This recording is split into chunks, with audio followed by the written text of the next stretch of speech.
All right, well, I'm very excited about this next segment because we have mid-season awards brought to you by our very own Jordan Kent, and you were trying to come up with something. Yeah, the Jordies. Here we go. You get a paper ball here for your award. Let's start with our mid-season player of the year, Azuolas Tubelis from Arizona. You don't need to overthink this one. Leads the conference in scoring and rebounding and is a massive threat to every team's defense every single night. You can't get bored with greatness. Don't let those double-doubles every single night put you to sleep. And where have you seen his game most improve this season? I think it's really his passing. The way that he and Ballo are able to pass big to big puts so much pressure on defenses because both of your big men trying to defend them now have to have their hands up. You stretch another big out of the paint.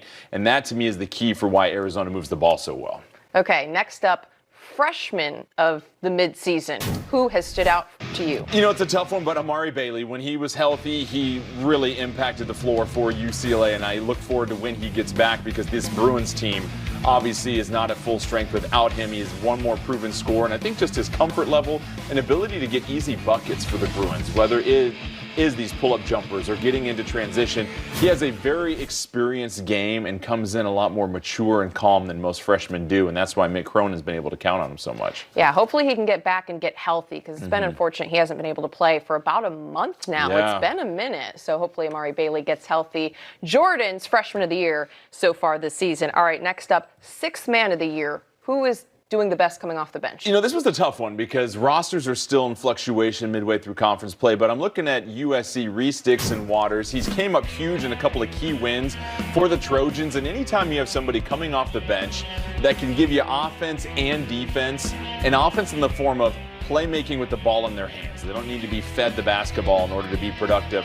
That gives your bench unit somebody that can spearhead your offense. I love his athleticism. I love his motor. And certainly a big reason why USC is hoping that he can be that consistent third scorer to join Peterson as well, too, when you look at this offense for the Trojans. Okay, now Coach of the Year, our last midseason award. I actually think Craig Smith is a good candidate, but you have someone else in mind. It's really tough, but I look at Bobby Hurley because of the number of pieces he had to bring in. Craig Smith, obviously, you give kudos to him for what Utah has done record-wise, but Bobby Hurley brought in 7 new players, I believe. Could be even more than that, but what Arizona State has been able to do record-wise, their style of play is so much more consistent. They're now second in the conference in fewest turnovers per game, which is huge for a team that struggled with that in the past. So the future is very bright for the Sun Devils. He's done an excellent job of putting all these pieces together so quickly.